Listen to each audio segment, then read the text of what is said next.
Shalom, renungan kali ini berjudul Sibuk Tapi Kosong. Saudara, di tengah deru dunia yang begitu merayakan hustle culture, kita seringkali terjebak dalam ilusi bahwa kendali hidup berada di tangan kita. Sejauh kita mampu mengatur jadwal, melampaui target, dan memenuhi ekspektasi lingkungan kita. Namun kesibukan tanpa henti sebenarnya sedang mengikis keutuhan diri kita. Markus pasal 8 ayat 36 menghantam keras ilusi tersebut dengan satu pertanyaan yang menggugah. Apa gunanya seseorang memperoleh seluruh dunia tapi ia kehilangan nyawanya? Dalam teks aslinya, kata nyawa atau suke ini merujuk kepada diri yang utuh.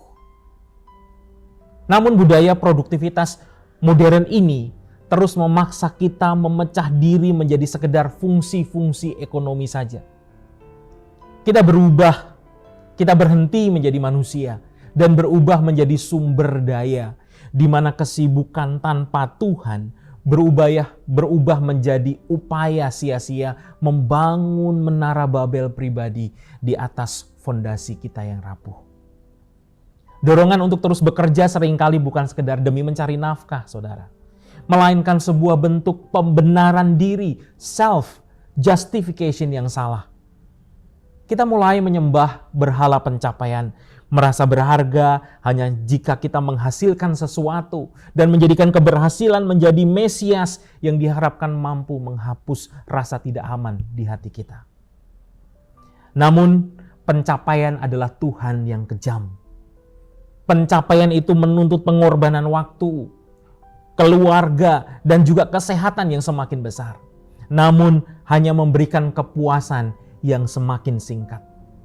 Alih-alih mengisi kekosongan, kesibukan ini justru menjadi pelarian yang memperlebar lubang di dalam jiwa. Dan disinilah Injil menawarkan solusi radikal melalui konsep Sabat, yang bukan sekedar istirahat fisik, melainkan istirahat eksistensial. Ketika Kristus mengundang, "Datanglah kepadaku," ia sedang meruntuhkan sistem nilai dunia. Berhenti sejenak untuk beribadah adalah sebuah tindakan perlawanan spiritual yang menyatakan bahwa dunia tidak akan runtuh hanya karena kita berhenti bekerja. Tindakan ini menegaskan sebuah kebenaran fundamental bahwa kita dicintai bukan karena kegunaan kita atau produktivitas kita, melainkan karena keberadaan kita yang berharga di mata Sang Pencipta. Perbedaan mendasar antara tawaran dunia dan Injil terletak pada arah identitasnya.